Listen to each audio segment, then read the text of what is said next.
This break is brought to you by Netflix. To sign up for your free 30-day trial, head on over to netflix.com/GameBreakerTV today. All right. The biggest news this week has clearly got to be that The Elder Scrolls Online has been announced. Game Informer getting the scoop on the cover of their next issue, going to hit the stands really soon, and we are just hobbling together as much information as we possibly can. Today we've got some more pics to check out, some images, finally, of some concept art and some screenshots, as well as, I don't know how actually breaking this is, but we just stumbled upon the ElderScrollsOnline.com website is up. Not much info there right now, except for the YouTube trailer that we also covered. But on the line, I've got Mr. Mike B to talk a little bit more about the Elder Scrolls Online. Mike, the internet is on fire. The Elder Scrolls has been announced, and it's coming in 2013. Yeah, that sounds nice. Woo! Whee! Now, well, here we're getting a look at some of our first images here. We're going to check out some of the art style. I know some of the things on the interwebs, people are sort of maybe a little surprised by the art style, would you say? Yeah, yes, definitely, because I think the fan base, the Elder Scrolls fan base, is used to the player base is used to the more desaturated look. This definitely looks more saturated. That's the first thing I noticed. I was like, I saw these pictures and I was like, wow, that's really bright for Elder Scrolls game. Yeah, it's definitely vibrant, a lot more colors going on. But I'd have to say, like, we're creating an MMORPG that you're going to play for essentially years and years. You couldn't imagine that every aspect of it, every zone and every place that you're going to travel is going to have this desaturated, dreary look. I mean, that could be somewhat depressing. It could be like every zone looks the same. Even though every zone looks different, every zone will look the same because it's just gray. Exactly. What do you think? I think the other big thing that like seems to be kind of like and big topic for everybody right now is we've got confirmation of third-person combat, not first-person, which we're obviously used to with the franchise, and they're saying hotbar combat. Yeah, hotbar combat. I'm reading comments, and like the first thing people are saying is hotbar combat. Well, I'm out, and that's it. And they're just taking it for face value. Oh, hotbar? Yeah, I'll see you later.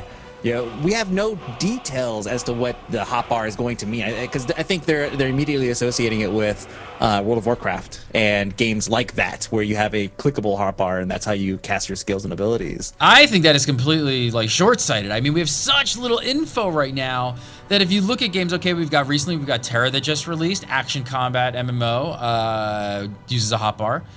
We've also got Guild Wars 2, which is on fire right now, and people love Guild Wars 2, and they've been playing the beta. That also has hotbar combat. That doesn't necessarily actually necessarily mean that it has to be standard hotbar combat that we're used to. Right, and what's the thing? I mean, going back to Terra, right? Yeah, there's a lot of hype and everything behind Guild Wars 2, and everybody loves it and all that stuff. But even Terra, what's the biggest thing we hear that everybody loves about it? The combat, the action combat. Yeah. And again, it has a hotbar. So yeah, you're right. There's 2 games coming out this year that have hotbars that are very, very much not like WoW in terms of combat's concerned. And yeah, you're right. People are just looking at this and they're just saying hotbar. Well, World of Warcraft clone. I'm out. See you later. I'm sorry. World of Warcraft clone using the SWTOR engine. Yeah, I know that's a whole another little sticking point for a lot of people. I gotta say the one thing I was surprised by. I am actually more surprised by the third-person combat. I could understand.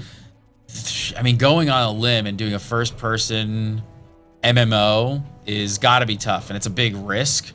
Although I've been dying to see one for years. I had a lot of hope for another game called Mortal Online, which was kind of like that. I was gonna say, Chop Wood was like that. Yeah, I mean, I think that somebody could really come along and do a great first-person MMO, and this is not obviously going to be it. They're saying third-person combat, but that's not a deal breaker for me.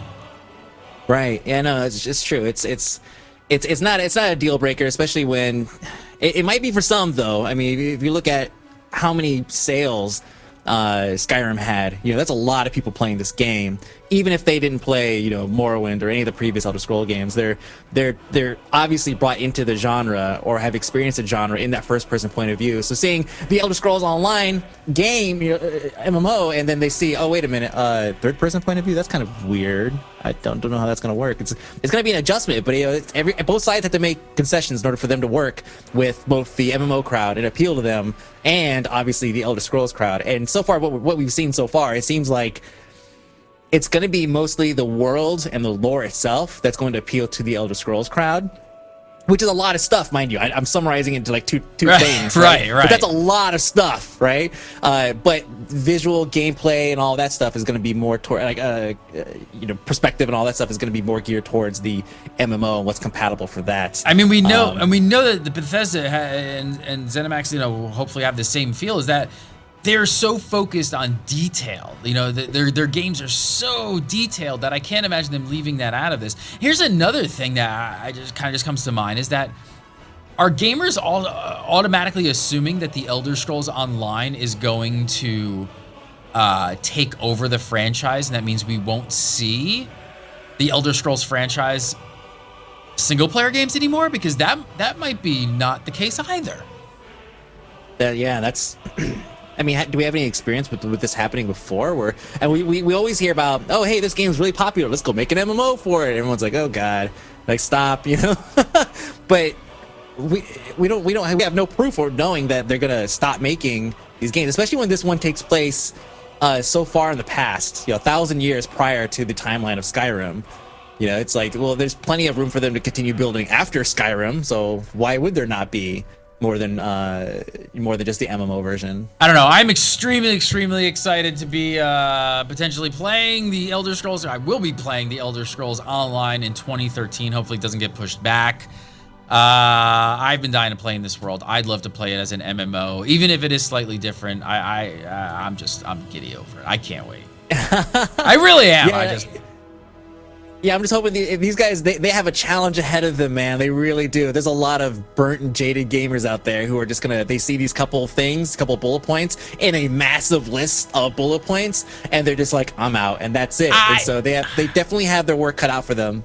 I'm putting my faith in them. They have the largest, probably, fantasy RPG franchise out there, and they haven't screwed it up yet. So why would they do it now, right? Exactly. Why would you take such a risk to potentially screw it up? I don't know. Check it out for all your video game news, including anything else we can get together, all these little bits of information coming from the interwebs on the Elder Scrolls Online. We will be covering them right here on GameBreaker.tv, so keep your web browser locked in, dialed in, right here all day, every day, and we'll see you later.